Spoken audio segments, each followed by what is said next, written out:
hindi. Okay. So, parang feeling nyo, iba yung personality ng person mo. Parang hindi na talaga siya yung kausap mo, especially sa mga LDR. Or kung siya man, parang mayroong nagdidikta sa kanya. Parang bantay sarado itong person mo dun sa third party. Para hindi niya iwan yung third party. So, ganun mga kapiksi. Hawak ito sa leeg. Hawak ito sa leeg ng third party mga kapiksi.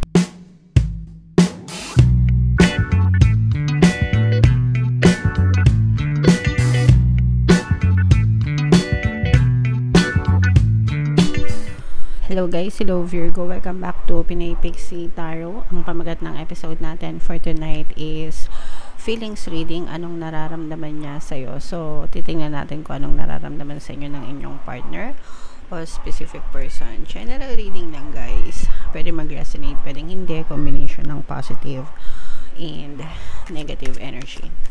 Pwedeng ma-pick up yung energy nyo, pwedeng ma-pick up yung energy ng person nyo. Roles can be reversed. If in case hindi kayo naka-resonate dito guys, try nyong panoorin yung video dun sa zodiac sign ng person nyo. Baka nandun yung energy nyo mga kapiksi.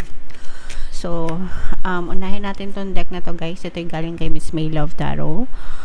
If hindi pa kayo nakasubscribe sa kanya, consider subscribing mga kapiksi. Hindi na ako kagaya ng dati. So, yan yung isa sa mga message ng person mo. So, ibig sabihin nito, may pagbabago sa kanya mga kapiksi. Either bad yung changes or good yung changes. Kayo lang yung nakakaalam nun kasi kayo lang yung nakakakilala ng personality ng person nyo. Pero para sa kanya, nagbago na siya. Hindi na siya kagaya ng dati mga kapiksi. Okay? Tingnan pa natin guys, what else? Ano pang mensahe niya sa'yo?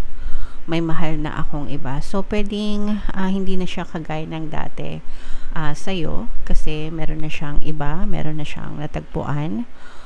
Ibig sabihin nito guys, pwedeng nagkaroon siya ng change of heart, change of preference, change of heart. Iba na yung gusto niya, iba na yung mahal niya mga kapiksi, or iba na yung pinipili niya. So, at least dito sa deck na to guys, parang sinasabi sa atin or pinapahiwatig na maaaring may third party, no? Or may ibang person na itong person mo. Pwedeng hiwalay na kayo guys, kaya meron na siyang iba. Or pwedeng nasa no contact na kayo, tapos meron ng iba. Or pwedeng in a relationship pa kayo, pero meron ng iba. So, kahit anong status, no, ng relationship, wala namang pinipili yan guys, no? Yeah, and another message guys. Alam ko ang iyong halaga. Alam niyo yung totoong value mo mga kapiksi, pero para sa kanya parang hindi siya enough, no? Hindi siya enough para dun sa person mo, para ikaw yung piliin niya. Pero regardless, kahit na alam niya yung value mo, parang pinili pa rin niya na magmahal ng iba mga kapiksi. So, titingnan natin guys kung ano talaga yung nararamdaman ng person mo gamit itong deck na to. If in case na naka-resonate kayo dito sa mga messages ng person nyo guys, comment down below and comment down kung anong klaseng sitwasyon ba yung pinagdadaanan nyo mga kapiksi. Shuffle ko to guys. Habang sinashuffle ko to, panoorin nyo muna yung video natin regarding sa ating paano mag-manifest ng abundance video course. Kapiksi, sawa ka na ba sa mga struggles at hirap sa buhay mo? Masipag ka ba at masikap sa buhay ngunit hindi ka pa rin umaasenso? Ilang beses ka na bang nag-attempt mag-negosyo at mag-invest pero palagi ka pa rin nalulugi? Sa pagkakataon na ito ay maaaring may subconscious beliefs ka na nagiging balakid sa iyong pag-unlad at pagyaman. Introducing, paano mag-manifest ng abundance video course. Dito ay matututunan mo ma-overcome ang mga balakid mo para tuluyan ka ng umunlad, umasenso, sumagana, maging matagumpay, successful at maswerte sa iyong kabuhayan, pera, trabaho, negosyo, salapi at kaperahan ng bonggang-bongga. Dali, mag-send na ng email sa pinaypixitarot@gmail.com at simulan na ang iyong pagyaman ngayon. Alright, so sa lahat ng gusto mag-avail ng course guys, good news, meron tayong 20% discount no dahil sa ating mid-year sale until June 30. Avail na kayo guys, sobrang ganda ng course, sobrang laki ng discount. Meron din tayong bagong course guys, paano mawala ang third party at magkaroon ng harmonious na relationship. Para yan sa mga kapiksi natin na nagdudusa dahil sa third party situation sa mga relationship nila. Super laki ng discount guys, 30% discount dahil opening promo natin yan until June 30 mga kapiksi, avail nyo na guys. Alright, so Virgo, kayo ay na-represent ng Queen of Pentacles sa ating spread. So, dito guys, nakikita natin na for some of you, parang binlock nyo na itong person nyo o kaya sila yun ang block sa inyo. Pero definitely, nakikita natin na meron ng cut ng communication dito guys. And that's because meron na kayong mga trust issues dito sa person nyo. Guys, nakita natin dito na parang nagdudusa na itong relationship na to guys. For some of you guys, parang may kumokontrol dun sa person mo or may nangingialam. Pwedeng merong third party ito mga kapiksi na siyang nagkocontrol dun sa person mo. Lalo na kung LDR kayo guys. Tapos parang kung LDR kayo nitong person mo, tapos napapansin mo na ang rude, parang ang rude niyang mag-text sa'yo, ang rude niyang mag-reply, ang rude niyang makipag-usap sa'yo or makipag-chat sa'yo, ganyan. Tapos hindi siya nagpapakita ng mukha, parang puro text lang, message. That's because iba na yung ka-text mo, kapiksi. Hindi na yung person mo, kundi yung third party na nakikailam sa relasyon nyo. Ultimate goal nitong third party nito na siya yung piliin ng person mo. Gusto niya na maghiwalay kayo ng person mo para masolo na niya itong person mo mga kapiksi. Kung gusto nitong person na to na tuluyan kayo maghiwalay ng SP mo para mapasakay niya na ng tuluyan yung person mo. In short, meron itong maitim na balak talaga, hangarin. So, masama talaga yung balak, masama yung intention nitong third party kasi gusto talaga niyang sirain yung relasyon nyo para mapasakay niya talaga yung person mo. Nakikita, kaya yung iba sa inyo talagang feeling ko yung iba sa inyo, kayo na mismo yung nam-block dahil parang hindi nyo maatim, no, na masasama yung sinasabi sa inyo ng person nyo. Lalo na kung parang hindi niya personality.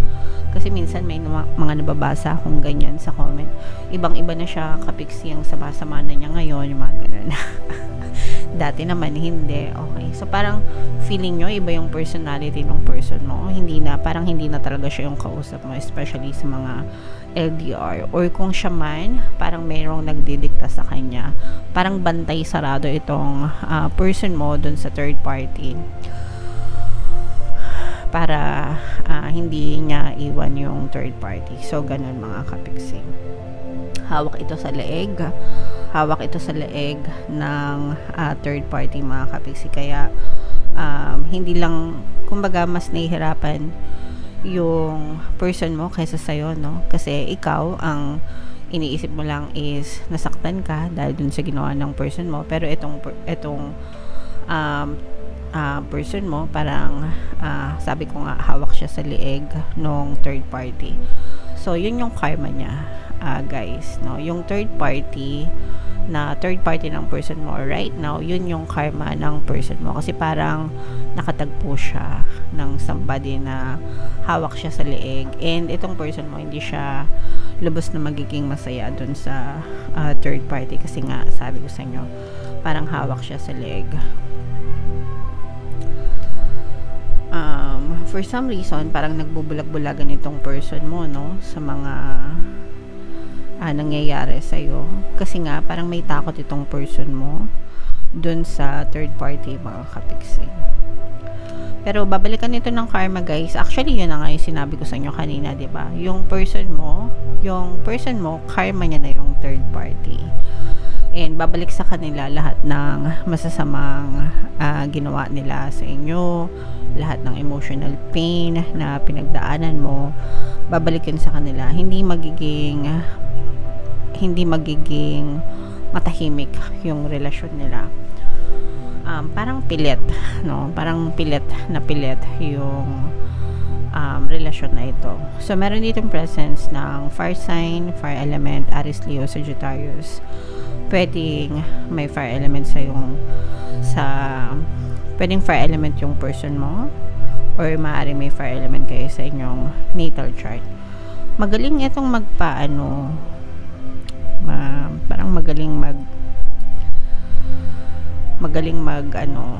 magaling mag-control yung third party. Pero yeah, more on third party yung energy na nakikita ko dito, Virgo, no? Pero wala, yun talaga, hawak sa leg yung person mo. So, applicable to kahit anong relationship nyo, pero I'm sensing more on LDR. Pero kahit na hindi kayo LDR, guys, pwedeng ganito rin yung pinagdadaanan nyo, but definitely this is a clear third party situation, mga kapiksi. So, comment down below, Virgo. Hindi natin pahahabain kasi puro ganun lang din yung nakikita natin, okay? So, comment down below, Virgo, if feeling nyo naka-resonate kayo kung story nyo ba to. Yung course natin, guys, excuse me, pampawala ng third party para magkaroon ng harmonious relationship. Bagay na bagay yan sa ganitong energy. If ever na naka-resonate kayo, pwede kayo mag-avail nun, guys. Ito yung mga relationship subliminals natin.